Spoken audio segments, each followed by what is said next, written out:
안녕하세요. 김광삼 띵고TV 김광삼 변호사입니다.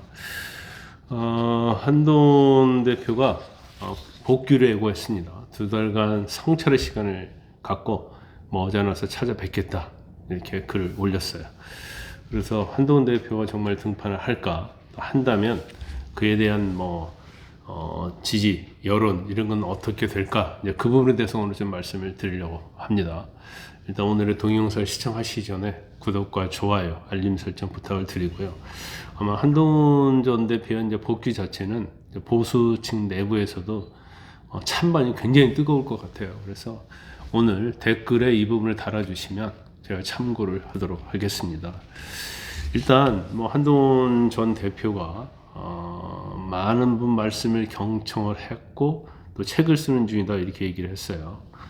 그러면서 글을 올렸기 때문에 아마 또 본인이 그렇게 얘기했잖아요. 머지않아서 뵙겠다. 이 말 자체는 대선에 출마하겠다를 확정적으로 못을 박았다 이렇게 봅니다. 단지 그 예상 시기는 언제가 될 것이냐, 이제 이 부분에 대해서는 아마 한동훈 전 대표가 자기의 어떤 지지자들 그리고 측근들과 아마 상의해서 하겠죠. 본인은 일단 페이스북을 통해서 지난 2달 동안 많은 분들의 말씀을 경청하고 성찰의 시간을 가졌다 이렇게 얘기를 했어요. 지난해 12월 16일 날 국민의힘 당대표직에서 물러난 지 그때 공개 행보는 하지 않고 자명을 계속 했었잖아요. 그러면서 그렇기 때문에 언론에서도 언제 다시 등판하냐 이런 기사가 있었지만 이제 본인이 이제 등판하겠다고 저는 못을 박았다 이렇게 봅니다. 아마도 한 권의 책을 쓰고 있다 이렇게 얘기를 하고 있기 때문에 저서가 완성이 된 다음에 출간을 복귀 시점으로 잡아서 그때 아마 될 가능성이 크다 이렇게 봅니다. 일부에서는 일단 윤 대통령에 대한 변론 종결 시점이 될 가능성이 크다 이렇게 보고 있는 견해가 많은 것 같아요. 그 이유는 뭐냐면 탄핵 인용 여부의 결정 났을 때 복귀하면 만약에 조기 대선이 실시되면 기간이 너무 작다는 거죠. 그래서 적어도 이제 변론 종결 시점을 타이밍을 두고 있는 것이 아닌가. 그때 지금 책도 마무리하고 이제 출간해서 아마 책에 대해서는 이제 본인이 정치에 입문한 이후에 자기가 겪은 일과 소회 또 12.3 비상계엄으로 발생한 전국 혼란 이런 것에 대해서 많은 얘기를 할 것 같아요. 그리고 본인은 이번 대선을 세대교체, 시대교체 이런 걸 제시할 가능성이 크다 그렇게 내다 봅니다. 그 전에 김종인, 유인태, 조갑재 이 원로 인사들 만났잖아요. 이런 접촉한 사실도 아마 책에 담길 가능성이 크다 이렇게 봐요. 일단 이제 한동훈 전 대표가 탄핵에 찬성을 했잖아요.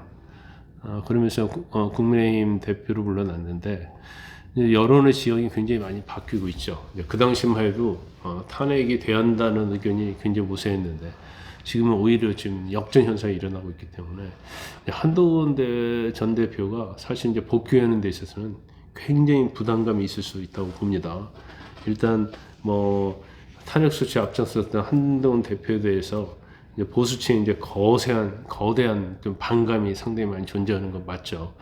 저도 국민의힘 국회의원들이랄지 또 보수층 인사들을 만나면 거기에도 또 부정적인 견해를 가진 사람들도 상당히 많더라고요. 일부에서는 또 긍정적으로 보는 사람도 있지만 이제 많은 사람은 부정적으로 봤는데 이제 한동훈 전 대표가 등판을 하게 되면 이제 그런 부분을 이제 어떻게 해결할 것인지 그게 본인은 이제 숙제일 가능성이 크다 이렇게 봅니다. 그 한국갤럽이 2월 2주차 지난 11일과 13일 여론조사를 보면 한 대표 지지율이 5%거든요.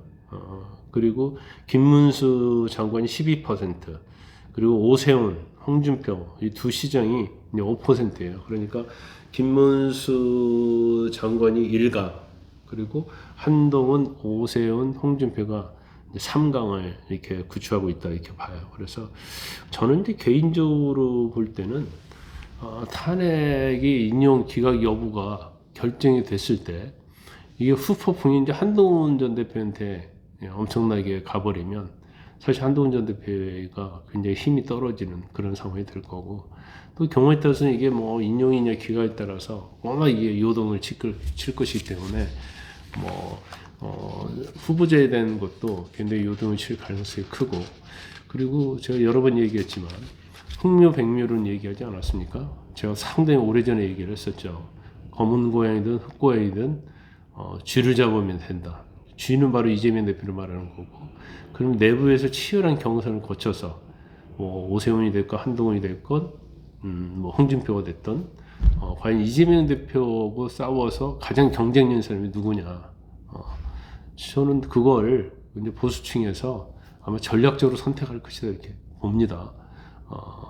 그리고 그 과정에서도 뭐 여러 명이 나올수록 컨벤션 효과가 상당히 클 것이다 이렇게 봐요. 그래서 상대방 민주당은 이재명 대표 한 명밖에 없잖아요. 될 사람이. 그렇지만 여권 내에서 보수 측에서는 대권 주자가 많이 있기 때문에 여기서 뭐 계속 치열한 싸움을 거쳐서 가면 제가 볼 때는 뭐 이재명 대표를 꺾는 데는 있어서는 뭐 상당히 유력한 후보자들이라 저는 그렇게 봅니다.